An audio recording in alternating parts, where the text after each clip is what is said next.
एक इसी बंसीबट मोहल्ले में एक पागल जैसा एक रहता था। ये जो जमुना मंदिर वाला पीपल है जहाँ कार्यालय है, तो उस बाउंड्री नहीं थी, प्रायः इस पीपल के नीचे पड़ा रहता था। 40-45 वर्ष की 42 वर्ष की अवस्था होगी अनुमानतया। नहाना धोना भी नहीं, पैंट पहने हुए, पुराने से कपड़े, और नख बड़े बड़े, क्यों नख काटे तो छोटे बड़े बड़े नख, और भी खाने भी नहीं जाता था, वहीं कोई आकर डाल दे तो खा लेता था। और खाते खाते सुअर झपट के ले गया तो सुअर को भी नहीं भगाता, कुत्ता झपट के ले जाए तो कुत्ते को भी नहीं भगाता, ऐसे रहता। बोलता किसी से कुछ नहीं। हम भी सोचते थे कि पता नहीं क्या इसको, क्या है कैसे है। तो सुदामा कुटी में भक्तमाल की कथा चल रही थी, हम ही कह रहे थे कथा।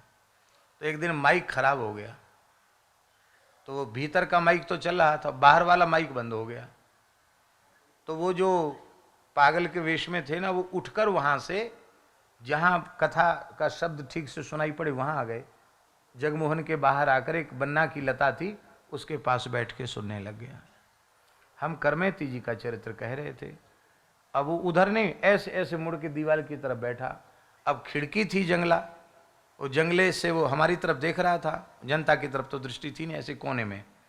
वो हमारी नज़र उधर पड़ गई, हमने देखा रे ये तो वहीं बैठता था, आज यहाँ आ गया, इसका मतलब कथा का प्रेमी है। तो करमेती जी को जैसे ही भगवान की प्राप्ति वाली बात सुनी, वो हिलक हिलक के रोने लग गया।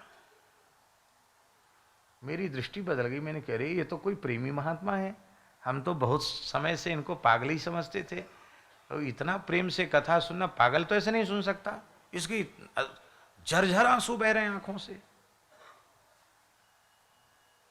श्रद्धा मन में थोड़ी जगी। तो कुछ दिन बाद जब हम उधर से निकलते, वो दिखाई पड़ते, तो हम उनको ऐसे मन ही मन नेत्र झुका के प्रणाम करते, और वो ऐसे ही रहते थे। ऐसे कभी देखते तो वो भी ऐसी आंख कर लेते, बस इतना। एक दिन खाकचौक से हम, शायद पूष का महीना होगा, बहुत जोर का जाड़ा था, खूब कोहरा पड़ रहा था, फोक जिसको कहते हैं, कोहरा खूब था।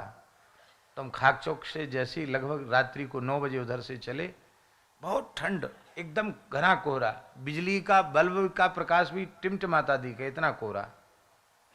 और वो कोहरे में एक फटे से कम्बल को ऐसे लपेटकर वो पीपल के नीचे वो बैठा था। तो हमने सोचा अभी बहुत एकांत है, कोई व्यक्ति है नहीं, अब इसके पास थोड़ी देर बैठे। हम वहीं बैठे। हमने कहा भगत जी राम राम, प्रणाम। पहले तो देखा ही नहीं हमारी तरफ, फिर मेरी तरफ ऐसे देखा, तो देखकर संभवतः पहचान लिया कि ये कथा सुनाता वही है ये। तो हमने कहा कि भैया आप कहाँ से आए हैं, और ध्यान से सुने, बड़ी प्रेरक बात है, आप कहाँ से आए हैं। बोला फर्रुखाबाद। फिर हमने दूसरा प्रश्न पूछा, किस जाति के हो। बोला कान्य कुब्ज ब्राह्मण। हमने कहा आप पढ़े लिखे भी हैं। बोला हाँ, एमएससी किया हुआ है। हम तो पढ़े नहीं, तो हम क्या जाने एमएससी क्या होता। उसने कहा हमने एमएससी किया हुआ है। तो हमने कह रही इतने पढ़े लिखे अच्छे कुल के बालक, आप ऐसे रहते हो, आप गंदगी में रहते हो, ऐसे क्यों रहते हो। इतना सुन के वह रोने लग गया और बोला कन्हैया से मिलने के लिए, कन्हैया से मिलने के लिए ऐसे रहता हूं। तो हमने कहा आपको कन्हैया मिल गए। झूठ नहीं बोलूंगा आपसे, आप कथा सुनाते हैं, आपसे झूठ नहीं बोलूंगा, हाँ मिल गए। इतने सरलता से, इतने विश्वास से उसने स्वीकार, हाँ मिल गए। हमने कहा स्वप्न में मिले कि ध्यान में। तो कहा आप जैसे आकर मिले हैं ऐसे मिले। और फिर फूट फूट कर रोया, और रोते रोते उसने कहा कि आप किसी के सामने इस बात को बोलना नहीं।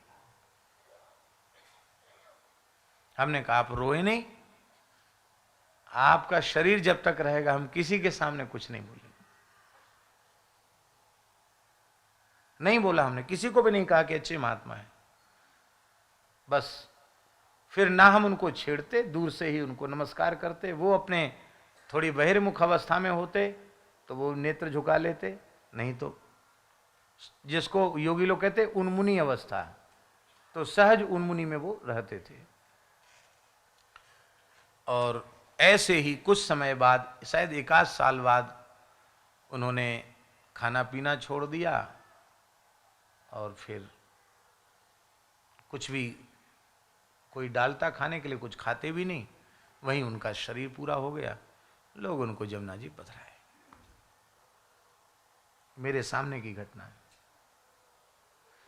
आपको अविश्वास हो सकता है, लेकिन मैं अविश्वास नहीं कर सकता कि कोई व्यक्ति इस प्रकार से, ऐसी जिसकी अवस्था हो, इतना पढ़ा लिखा हो, व्यक्ति झूठ क्यों बोलेगा?